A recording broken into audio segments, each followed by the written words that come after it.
வணக்கம். தத்துவங்கள். உன்னை புரிந்து கொள்ளாதவர்களிடம் மன்றாடாதே, அனைவரும் புரிந்தும் புரியாதது போலவே இருக்க விரும்புகிறார்கள். உன் இருப்பு தேவையற்ற இடங்களில் இருந்து நகர்வதற்கு தயங்காதே, நகராமல் நிற்க நிற்க உன் தன்மானம் சூடுபட்டு கொண்டே இருக்கும்.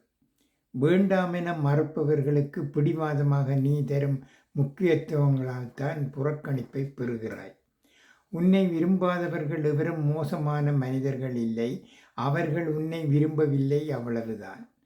மணிக்கணக்காக பேசியவர்கள் திடீரென மௌனம் காத்தால் அவர்களை பேசுவதற்கு வற்புறுத்தாதே.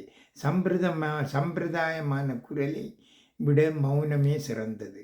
நிரந்தரமென எவருமில்லை, ஆயினும் மனிதர்களை தவிர்த்துவிட்டு வாழ முடியாது. வெறுமைக்கு மனதை தயார்படுத்திவிட்டு திருவிழா கொண்டாடு. பெரும் கூட்டத்திலும் தனிமைக்கு பழகு. நன்றி, வணக்கம்.